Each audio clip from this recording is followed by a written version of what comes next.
Muy buenos días a todas, todos y todes. Muchas gracias a la mesa directiva por permitirme hacer el uso de la voz. Adelante, diputada. Gracias. Y saludar con gusto a los medios de comunicación, a quienes nos ven por la plataforma del Congreso Ahora, a todas las ciudadanas y ciudadanos en general. Quisiera en este momento, antes de iniciar con la lectura a la iniciativa que por parte de mi fracción parlamentaria del Partido del Trabajo me trae a esta honorable tribuna, comentarles un suceso que aconteció el día de ayer, que me tiene por demás consternada por la falta de respeto que se está dando por medios de comunicación o quienes algunos no son y así se hacen llamar hacia mi persona.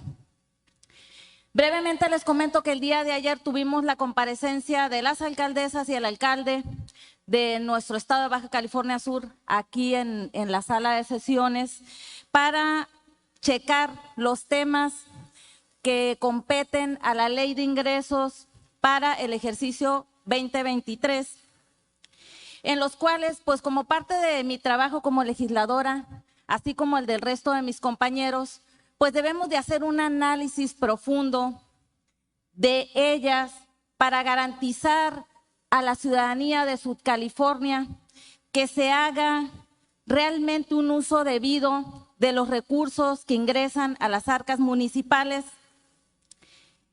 Y en ese sentido, hice el uso de la voz para participar, preguntando, haciendo ciertos cuestionamientos que me quedaban como duda, como es mi deber. Parece que incomodé con mis preguntas porque envían a dos personas, trabajadoras de un ayuntamiento, a mis espaldas a tomarle fotos a mi celular para ver con quién hablaba y quién me estaba dando instrucciones de preguntar lo que es mi deber, velar por los intereses de la ciudadanía subcaliforniana. Es molesto y apelo, ¿sí?, a que eso no siga sucediendo en nombre de las y los legisladores de esta 16ª legislatura, porque es una falta de respeto que no nos dejen hacer nuestro trabajo y que sigan utilizando ese tipo de cosas para que nos callemos. Eso no puede seguir siendo posible y quizá haya quienes tengan miedo por algunos intereses que se puedan mover. Pero déjenme decirles que no me voy a quedar callada y voy a seguir haciendo mi trabajo. Pido respeto y no deben de hacer más violencia política en razón de género. Pido respeto a la privacidad. Pido que dejen de hacer nuestro trabajo, que nos dejen realizarlo, porque para eso estamos aquí. Así es de que una denuncia más que interpondré por violar mi privacidad, porque no tienen derecho a tomarle fotos a mi celular. Y también decirles que los asesores que tenemos, todas y todos aquí en el Congreso, están para eso, para guiarnos, porque no lo sabemos todo. Siendo así, pues vamos a continuar trabajando. Muchas gracias. Me da mucho gusto saludar este día a gente de Los Cabos, a cabeñas, a cabeños, gente que ha impulsado el que hoy, a nombre de la facción parlamentaria del Partido del Trabajo, esté aquí en esta tribuna. Al Grupo Raíces de Los Cabos AC, bienvenidos, y Ángel René Olmos Montaño, presidente de la asociación, un aplauso por favor. Al profesor Francisco Olmos Montaño.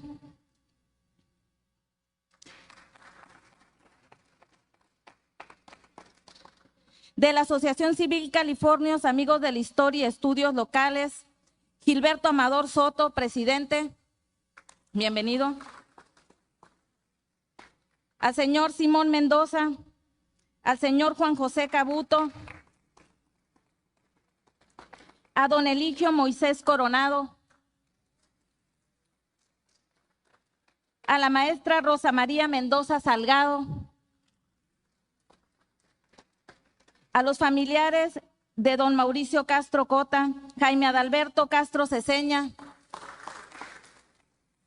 al profesor Roberto González Guardado, representando a su padre, el profesor Miguel González Castro, bienvenidos. Gabriel Fonseca Verdugo y Martín Flores, de la Crónica Municipal de Los Cabos, bienvenidos. Carlos Tomás Verdugo Rodríguez, de Chael. Sean bienvenidos todas y todos a este honorable recinto del Congreso del Estado.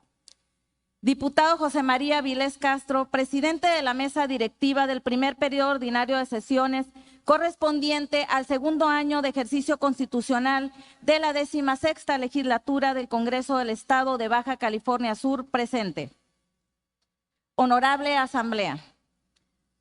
Los que suscribimos, diputada Gabriela Montoya Terrazas, diputado Luis Armando Díaz, diputado Cristian Agúndez Gómez, diputado Fernando Hoyos Aguilar, integrantes de la fracción parlamentaria del Partido del Trabajo de esta 16ª legislatura del Congreso del Estado de Baja California Sur, con fundamento en los artículos 57, fracción segunda de la Constitución Política del Estado Libre y Soberano de Baja California Sur y 100, fracción segunda de la Ley Orgánica del Poder Legislativo de Baja California Sur, someto a su consideración de esta soberanía popular una iniciativa con proyecto de decreto para que, de conformidad con los artículos 26, 27 y 28 y demás relativos de la Ley de Símbolos y Protocolos Oficiales del Estado de Baja California Sur, este Congreso del Estado emita la declaratoria de Sudcaliforniano Ilustre para su inhumación en la Rotonda de los Sudcalifornianos Ilustres y homenajes póstumos que al efecto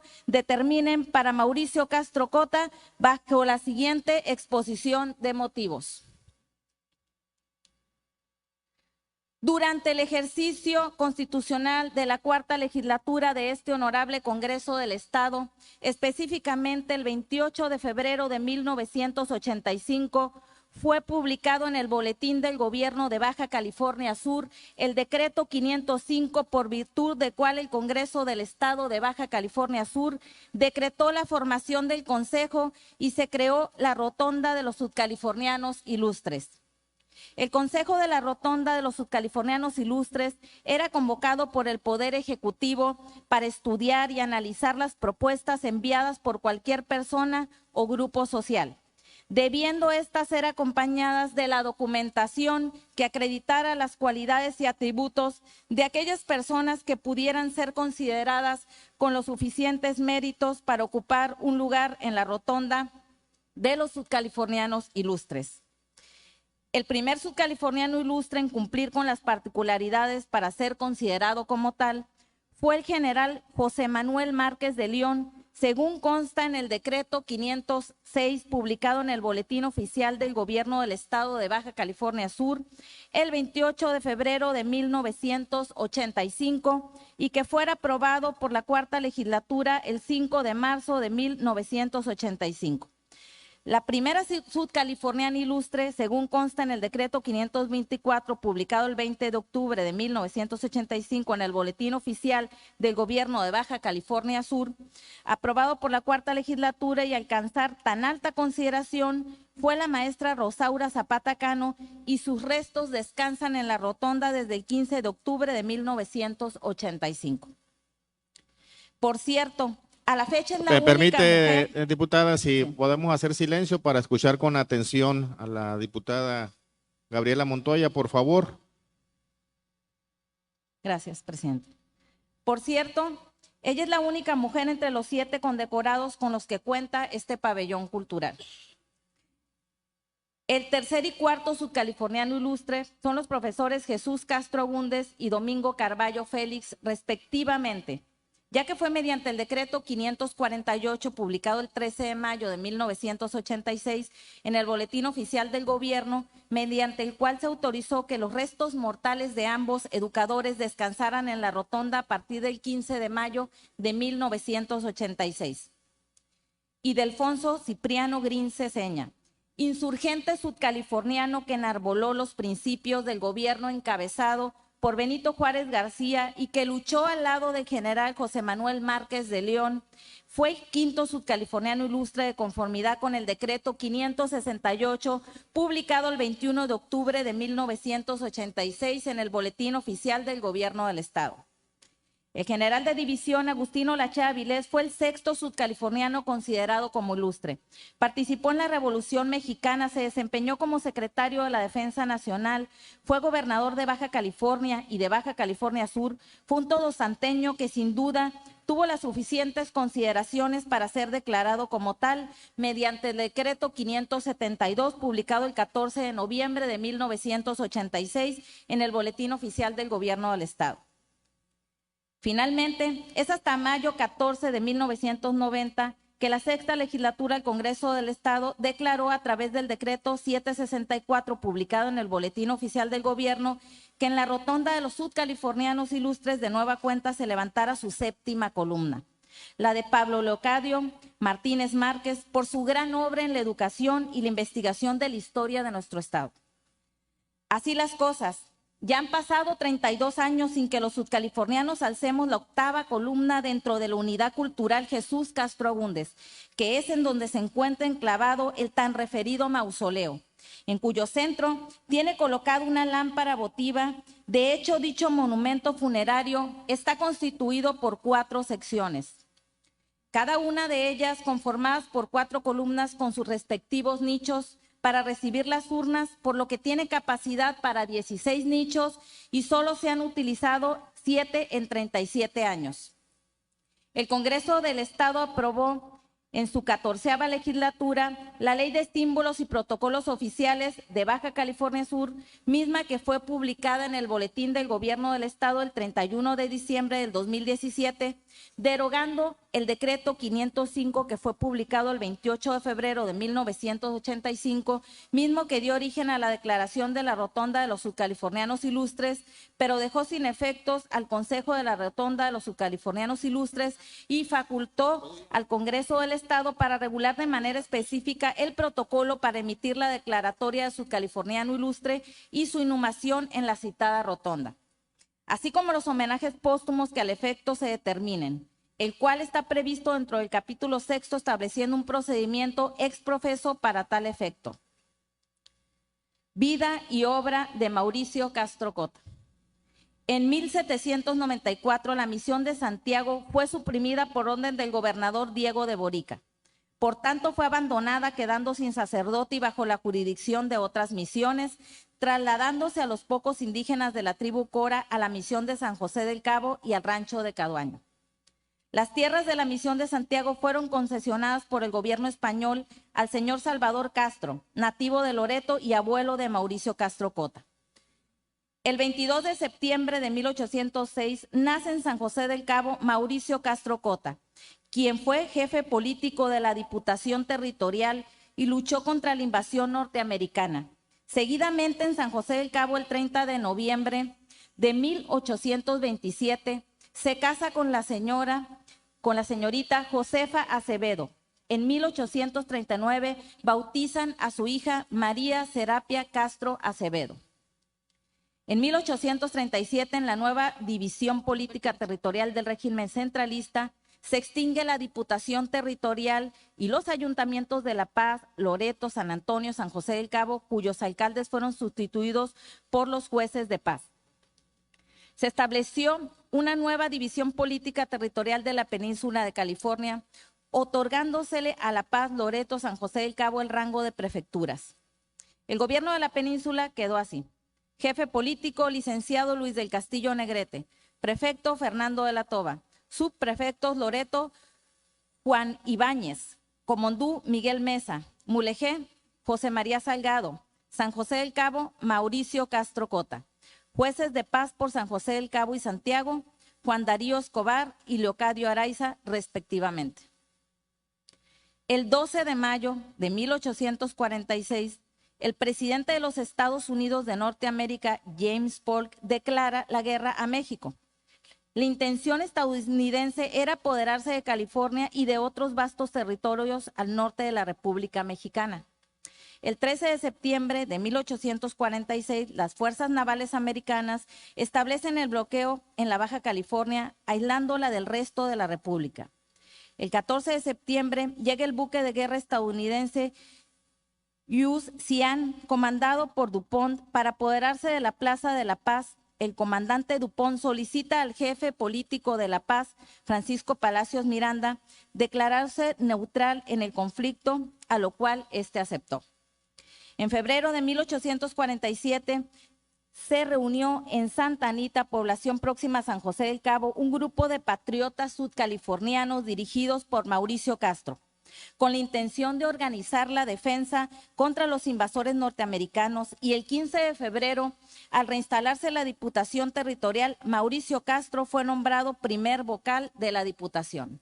En Santa Anita, nombran en su lugar a Mauricio Castro para que organizara las acciones de resistencia. En varios poblados de la península se constituyen fuerzas de milicianos para combatir al invasor. El 15 de febrero de 1847, Mauricio Castro, primer vocal de la Diputación Territorial, tomó a su cargo el gobierno político de la península y se dio de inmediato a la tarea de organizar la defensa contra la intervención norteamericana, y por disponer de pocos elementos no pueden rechazar al invasor, pero lo hostilizan sin descanso. Ante la apatía del gobierno peninsular hubo quienes se organizaron y levantaron en armas para luchar contra los invasores, tales como sacerdotes Gabriel González y Vicente Sotomayor, el capitán Manuel Pineda, el teniente Antonio Mijares, Mauricio Castro y otros. En agosto de 1847, el ayuntamiento de Mulegé rechaza la invasión y proclama adherirse al gobierno de Sonora. El 27 de septiembre del mismo año, Manuel Pineda informa al jefe político Mauricio Castro de sus planes de defensa y emite una proclama dirigida al pueblo de Mulegé de insurrección. En septiembre de 1847, solo La Paz y San Antonio habían sido tomados por los invasores. En noviembre de 1847, Manuel Pineda y Mauricio Castro se concentran en San Antonio, donde se encontraba la Diputación Territorial, Congreso Local y la Jefatura Política, y deciden dividir fuerzas y atacar a La Paz y a San José del Cabo. Manuel Pineda se dirige a La Paz con el objetivo de atacarla y recuperarla. José Matías Moreno, Vicente Mejía y Antonio Mijares se dirigen a San José del Cabo. Las fuerzas mexicanas en la media península ya se componían de alrededor de entre 600 y 700 hombres. El 13 de noviembre, Pineda emprende la marcha hacia La Paz. Moreno, Mijares y Mejía hacen lo mismo rumbo a San José del Cabo. Las fuerzas se dividen. 180 hombres al mando de Pineda. El resto quedó al mando de José Matías Moreno, Vicente Mejía, José Antonio Mijares. En San José del Cabo, los patriotas sudcalifornianos que resistieron a las fuerzas invasoras heroicamente, destacando en esta lucha a Antonio Mijares y Mauricio Castro. A inicios del mes de abril de 1848, la mayoría de los combatientes sudcalifornianos habían sido prisioneros, entre ellos el jefe político Mauricio Castro. Los prisioneros más significativos en la lucha fueron enviados a Mazatlán, de donde regresaron al poco tiempo con la culminación de la guerra. El 30 de agosto de 1848, el coronel Henry Burton entrega oficialmente la península de Baja California al gobierno mexicano. El representante oficial para recibirla fue Mauricio Castro, jefe político durante la guerra intervencionista. En 1859, los funcionarios del Ayuntamiento de San José del Cabo fueron destituidos por el gobierno de Ramón Navarro. Se les acusaba de desacato a la autoridad y de disponer de los fondos de la aduana. Vecinos y autoridades de San José del Cabo elaboraron un manifiesto de protesta y dan muestras de rechazo al jefe político y a la Asamblea Legislativa. Se constituye un autogobierno dirigido por Mauricio Castro. Es movilizada la Guardia Nacional por órdenes de Navarro y las cosas se tranquilizan al ser sofocado el movimiento de disidencia. El 11 de junio de 1879 muere Mauricio Castro Conta en su finca de San Vicente, lugar cercano a San José del Cabo. Sus restos reposan todavía en ese lugar, en una tumba prácticamente abandonada, en espera de un lugar donde se le reconozca sus méritos y sea considerado un hombre ilustre para los josefinos, para los cabeños y para los sudcalifornianos. En el jardín de los cabeños ilustres construido en el año del 2007 para recordar y reconocer a quienes han dado renombre a la región cabeña, se encuentra el busto de Mauricio Castro Cota y en su placa dice: jefe político de la Baja California durante la invasión norteamericana en 1847. Con profundo amor por su tierra y fidelidad de la patria mexicana, organizó la resistencia civil y la lucha armada para así levantar el estandarte de la rebelión contra la ocupación extranjera. Su ejemplo debe permanecer como símbolo del anhelo de todos los sudcalifornianos, de que nuestro estado sea parte de la integridad del territorio nacional. De sus relaciones epistolares se extraen sus propias palabras. Estos pueblos se han propuesto exterminar al enemigo o sepultarse entre sus ruinas antes que sufrir el yugo extranjero. Sus restos aún permanecen en la tumba ubicada en la finca de la comunidad de San Vicente, a la espera de que tanto las autoridades como la sociedad le reconozcamos el valor y la trascendencia de su obra, dándole el lugar que merece en la historia como un sudcaliforniano ilustre. La sociedad civil organizada del municipio de Los Cabos, a través de la Asociación Civil Grupo Raíces Cabeñas, nos ha solicitado promover dentro de este Congreso del Estado la declaratoria de sudcaliforniano ilustre en favor de Mauricio Castro Cota. Y siendo coincidentes de nuestra parte, que se reconozcan los logros históricos de todos aquellos cabeños y cabeñas que con sus acciones lograron enaltecer la historia de nuestro territorio, lo que ahora es la parte sur de nuestro estado. Puntualizamos que la declaratoria a la que nos referimos no debe seguir postergándose. Nuestra propia historia nos lo está exigiendo. Las cabeñas y los cabeños hemos sido y seguiremos siendo parte de una historia de progreso, de amor por nuestra tierra, y solo se pide la reciprocidad de parte de los integrantes de la actual 16ª legislatura. Por lo anteriormente expuesto, nos permitimos someter a su consideración de esta honorable asamblea para que, agotado el procedimiento atingente al asunto que nos merece, se emita el siguiente proyecto de decreto. El Congreso del Estado de Baja California Sur declara al ciudadano Mauricio Castro Cota sudcaliforniano ilustre de Baja California Sur. Artículo primero. Se declara sudcaliforniano ilustre de Baja California Sur al ciudadano Mauricio Castro Cota. Artículo segundo. Los restos mortales de Mauricio Castro Cota deberán ser inhumados en la rotonda de los sudcalifornianos ilustres en el año 2023. Artículo transitorio. Único. El presente decreto entrará en vigor el día de su publicación en el Boletín Oficial del Gobierno del Estado de Baja California Sur. Todo el poder al pueblo. Atentamente, los diputados de la fracción parlamentaria del Partido del Trabajo. Diputado Luis Armando Díaz, diputado Cristian Agúndez Gómez, diputado Fernando Hoyos Aguilar y diputada Gabriela Montoya Terrazas. Muchas gracias. Es cuanto. Gracias, diputada. De conformidad con lo dispuesto por la fracción 27ª de los artículos